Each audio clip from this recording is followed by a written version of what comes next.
आज मैं जिस टॉपिक पे बात करने जा रहा हूँ वो है ऑर्थोपेडिक असेसमेंट।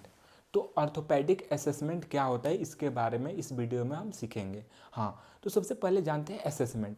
तो असेसमेंट एक बहुत ही महत्वपूर्ण चीज़ है। ये चाहे कोई भी मेडिकल फील्ड हो, चाहे वो ऑर्थो हो, न्यूरो हो, पेडियाट्रिक्स हो, गाइनो हो, डर्माटोलॉजिस्ट फील्ड हो, कोई भी फील्ड हो, असेसमेंट बहुत ही महत्वपूर्ण होता है। जब तक हम फाइनल असेसमेंट नहीं होगा तब तक एक फाइनल डायग्नोसिस पे नहीं पहुंच पाएंगे, और फाइनल डायग्नोसिस पे नहीं पहुंचेंगे तो एक प्रॉपर ट्रीटमेंट प्लान जो होता है वो फॉलो नहीं कर पाएंगे। हाँ, तो इसलिए ट्रीटमेंट मतलब असेसमेंट बहुत ही ज़रूरी होता है। असेसमेंट करते टाइम कुछ इंपॉर्टेंट चीज़ है उस पर ध्यान रखने की बहुत इंपॉर्टेंट होती है। ये कि सबसे पहले जो पेशेंट के साथ कन्वर्जेसन हो वो अच्छे से होने चाहिए। पेशेंट की पूरी बातों को अच्छी तरह से सुनना चाहिए। जो पेशेंट हो और डॉक्टर हो तो वो एक साइलेंट रूम में होना चाहिए, ना कि ज़्यादा नॉइज हो, क्योंकि अगर नॉइज होगा तो प्रॉपर पेशेंट की बात पे हम लोग केयर फोकस नहीं कर पाएंगे। इसलिए मतलब बहुत सारे ऐसे इंपॉर्टेंट चीज़ें जो असेसमेंट करते टाइम ध्यान रखने की बात है। तो अब आते हैं टॉपिक पे। जो टॉपिक है वो है ऑर्थोपेडिक असेसमेंट। तो मतलब ऑर्थो में से बोन से रिलेटेड जो भी असेसमेंट करना है वो सब आज के वीडियो में सीखेंगे। तो शुरू करते हैं।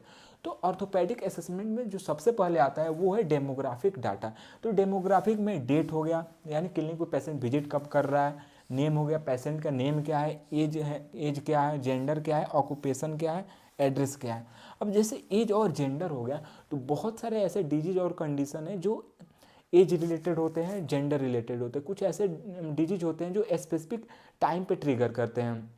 जैसे हो गया ऑस्टियोआर्थराइटिस हो गया, ये जो हाई एज के पेशेंट होते हैं उनमें ज़्यादा देखने को मिलता है। या फ्रैक्चर ऑफ फीमर हो गया, ये सब सारे जो जिनका एज ज़्यादा हो गया उनमें देखने को मिलते हैं। अब जेंडर रिलेटेड भी बहुत सारे कंडीशन और डिजीज है, जिससे ऑस्टियोप्रोसिस हो गया। ऑस्टियोप्रोसिस खासकर ये महिलाओं में देखने को मिलता है। महिलाओं में देखने को इस ज़्यादातर ये जो मेंस्ट्रुअल साइकिल होता है उसके बाद ये देखने को मिलता है।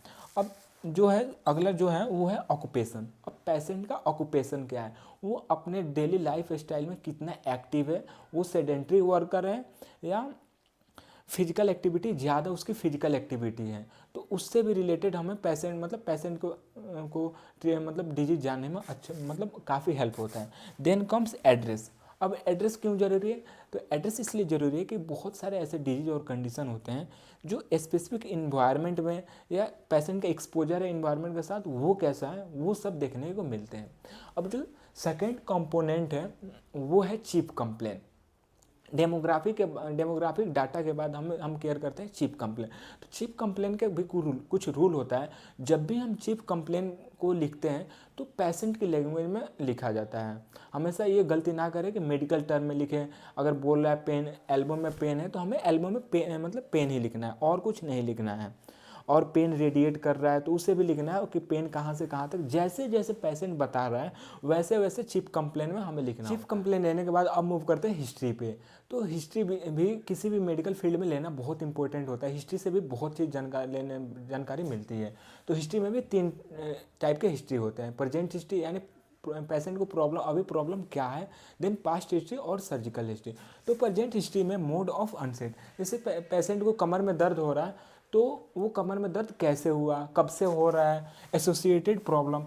अब कमर में दर्द होने के बाद से भी और सारे क्या प्रॉब्लम आ सकते हैं, जैसे झुकने में प्रॉब्लम आ सकता है, चलने में भी प्रॉब्लम आ सकता है, ये सब हो गया। ड्यूरेशन, हाँ, अब जो पेन है यानी कमर में पेन है वो कब से है, कितने टाइमों के लिए रहता है, वो सब इसमें हम लोग लिखते हैं।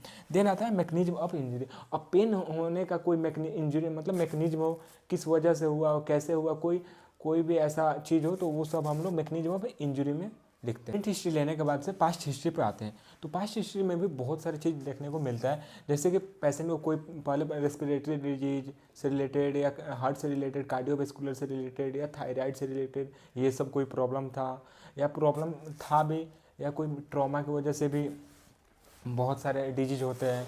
और अगर पेशेंट में कोई अभी मतलब कोई भी बीमारी चलती आ रही है तो वो सब देखेंगे।